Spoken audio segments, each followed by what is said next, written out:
నమస్కారం. ఈరోజు గత 3 రోజులుగా విజయసాయి రెడ్డి శ్రీమిలమ్మ గారిని కలిసినటువంటి సందర్భాన్ని పురస్కరించుకొని ఒక పెద్ద చర్చ నడుస్తూ ఉంది. అయితే రకరకాలుగా ఊహాగానాలు, రాజకీయ విశ్లేషకులు, అలాగే వివిధ రాజకీయ పార్టీలో నేతలు కానీ జర్నలిస్టులు కానీ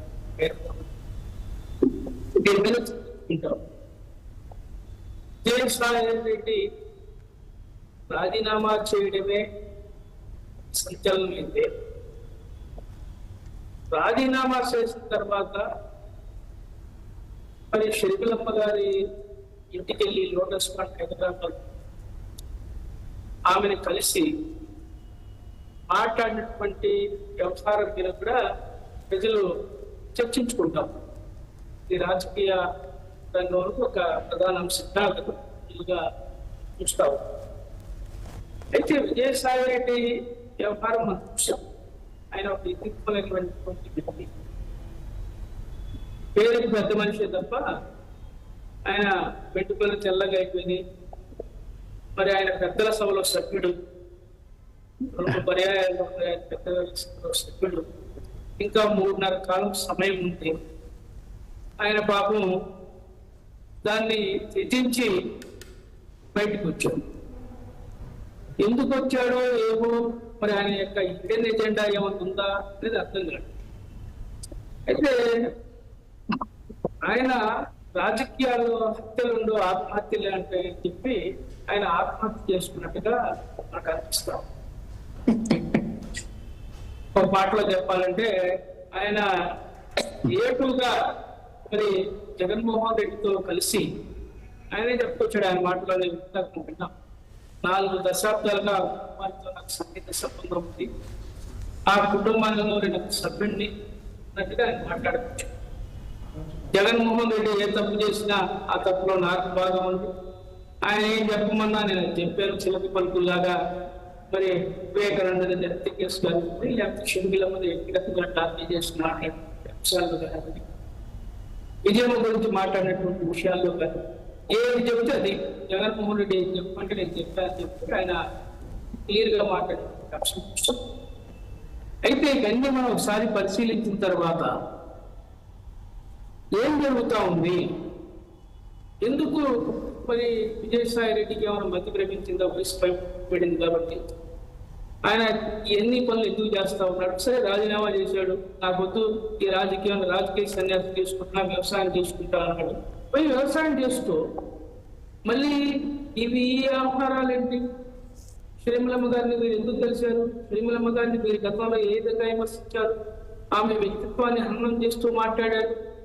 మీ బ్యాచ్ మొత్తం ఆ రోజు మిమ్మల్ని మీరు ఏ విధంగా ఆమె వ్యక్తిత్వాన్ని హననం చేసి ఆమె కట్టుబొట్టల గురించి విమర్శించారు. అలాగే ఆమె ఇంటి పేరుని వైఎస్ గారు మాస్టర్లు రెడ్డి అని చెప్పి మీరు విమర్శించారు. అలాగే వాళ్ళ బిడ్డలను కూడా మీరు విమర్శించారు. ఈ విధంగా అనేక విధాలుగా మీరు విమర్శించి రాజశేఖర రెడ్డి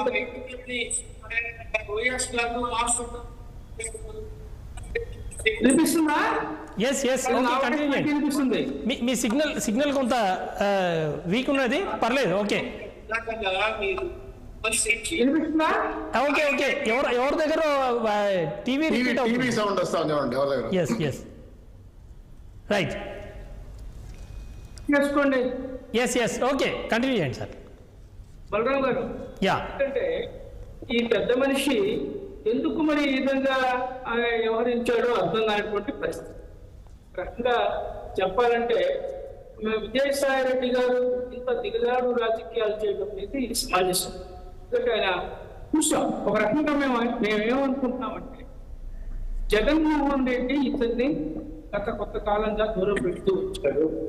ఎందుకంటే ఉత్తరాంధ్ర జిల్లాలకి ఎన్ని జోనల్ ఇన్ఛార్జిగా పెడితే విశాఖపట్నంలో జరిగినటువంటి కుంభకోణాలు, అలాగే శాంతి గారితో ఉన్నటువంటి సంబంధానికి సంబంధించినటువంటి విమర్శలు, అక్కడ చిత్తుగా వైసీపీ ఓడిపోవడం, అక్కడ ఉన్నటువంటి స్థానిక నాయకులు, మంత్రులు, ఉత్తరాంధ్రటువంటి బొత్స సత్యనారాయణ, అలాగే అమర్నాథ్ ఇలాంటి అందరూ కూడా ఆ ప్రాంత వాళ్ళందరూ కూడా వ్యతిరేకించడం, ఇవన్నీ జరిగినటువంటి కోణంలో అక్కడి నుంచి మరి విజయసాయి రెడ్డిని తప్పించి వైవి సుబ్బారెడ్డి, జగన్మోహన్ రెడ్డి గారి బాబాయ్ వైవి సుబ్బారెడ్డి గారు తీసుకొచ్చారు. కూడా మనం చూసాం. సరే, అక్కడ తీసుకెళ్ళి ఆ రాష్ట్ర పార్టీ కార్యాలయం ఇన్ఛార్జిగా మరి ఈయన విజయసాయి రెడ్డి పెడితే అక్కడ సజ్జల రామకృష్ణ పెట్టినటువంటి సందర్భం. మళ్ళీ సజ్జల రామకృష్ణ తీసుకొచ్చి మళ్ళీ అక్కడ రీప్లేస్ చేసి విజయసాయి రెడ్డి కట్టిన పరిస్థితి. ఇవన్నీ చూసిన తర్వాత అతను ఆత్మనిర్భావానికి గురైనట్టుగా నాకు ఇస్తాం. అక్కడ అతనికి ఆత్మగౌరవం.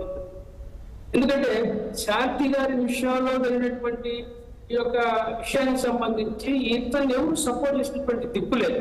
ఎందుకంటే ఆ రోజు జగన్మోహన్ రెడ్డి గారు మంత్రులు, కంత్రి మంత్రులు అందరూ కూడా ఎవరు నేను విమర్శ చేసినా కానీ ఎదుర్కొని మాట్లాడేటట్టు నేను తిట్టినా, లేకపోతే వల్లభరెడ్డి వంశీ తిట్టినా, మరి అనిల్ కుమార్ యాదవ్ మాట్లాడినా, రోజా మాట్లాడినా, ఎవరు ఏది మాట్లాడినా వాళ్ళు విమర్శించినా వీళ్ళందరూ పట్టించుకోవాలి. అంబటి రాంబాబుతో సహా అందరూ ఒకటై తీవ్రంగా మరి ఆ రోజున ప్రతిపక్షంగా ఎదురుదాడి చేశారు.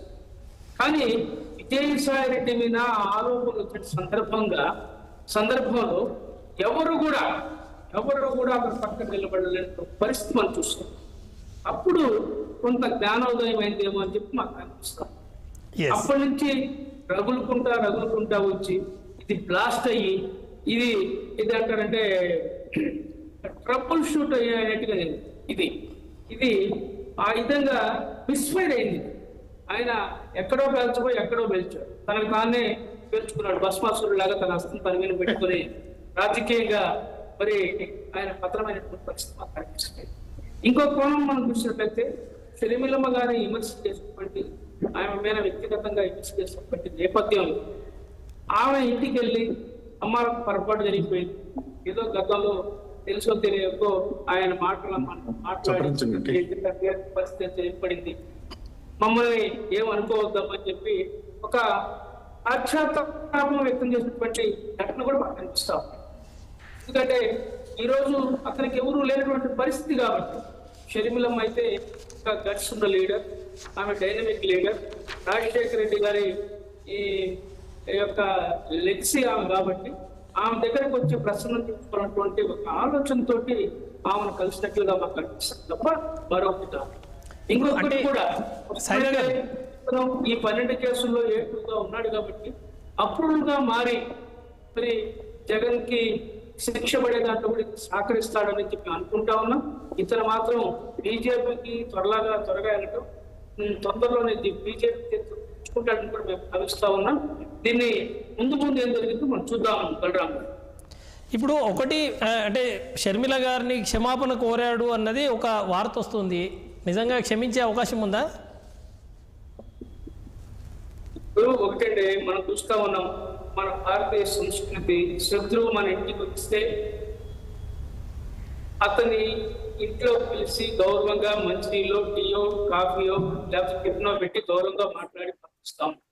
అలాగే విజయసాయి రెడ్డి కూడా మరి ఆయన తిరుమలమ్మ గారి ఇంటికి వచ్చి ప్రాధాన్యపడినటువంటి సందర్భంలో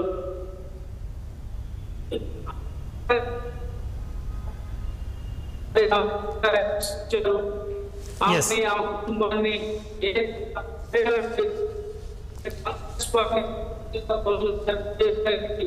మీ ఆడియో క్లియర్గా లేదు సైదా గారు. సిగ్నల్ వీక్ ఉన్నట్టుంది. మళ్ళీ వస్తాను మీ దగ్గరికి. శివచౌదరి గారు, ఎట్లా చూస్తున్నారు ఈ డెవలప్మెంట్? ఇవాళ పూర్తిగా షర్మిల గారి దగ్గరికి వెళ్ళారని చెప్పి